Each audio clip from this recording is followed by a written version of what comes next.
ये घटना उस समय की है जब इस सृष्टि की उत्पत्ति नहीं हुई थी। केवल शून्य था, महाशून्य। और तभी नारायण की उत्पत्ति हुई। और उसके कई वर्षों के पश्चात नारायण की नाभि से एक कमल का जन्म हुआ। उस कमल से ब्रह्मदेव की उत्पत्ति हुई। तभी ब्रह्मदेव की दृष्टि नारायण पर पड़ी। हजारों वर्ष भटकता रहा था, अकेले, स्वयं के अतिरिक्त किसी दूसरे को खोजता रहा था। चलिए, कोई तो मिला जो मेरे बाद उत्पन्न हुआ, जिससे मेरा परिचय हुआ।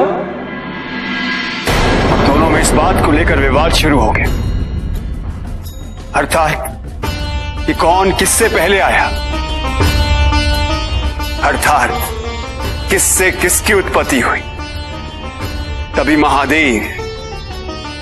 महादेव अग्नि के समान महातेज लिंग के रूप में उनके समक्ष प्रकट हुए।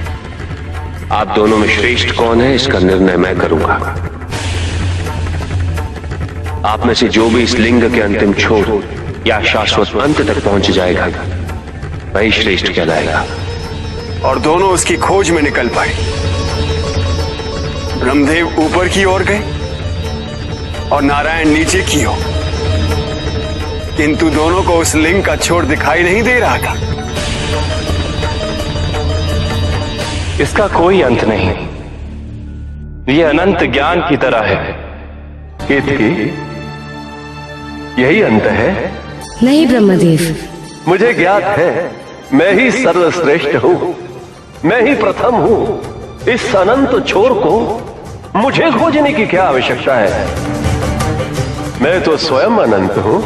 केतकी, तुम्हें मेरा एक कार्य करना है। जो आज्ञा ब्रह्मदेव।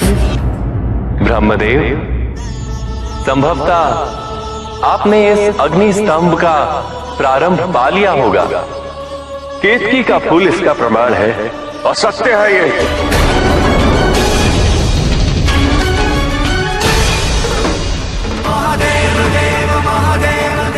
असत्य है ये कहना कि मैंने जान लिया है, मैंने अंत पा लिया है। क्या आपने सचमुच प्रारंभ पा लिया है ब्रह्मदेव? सत्य इससे आप जान सकते हैं। ब्रह्मदेव सत्य कह रहे हैं। आप क्या कहेंगे नारायण? ये अग्नि स्तंभ तो ज्ञान की भांति है, जिसका ना कोई अंत है और ना ही प्रारंभ।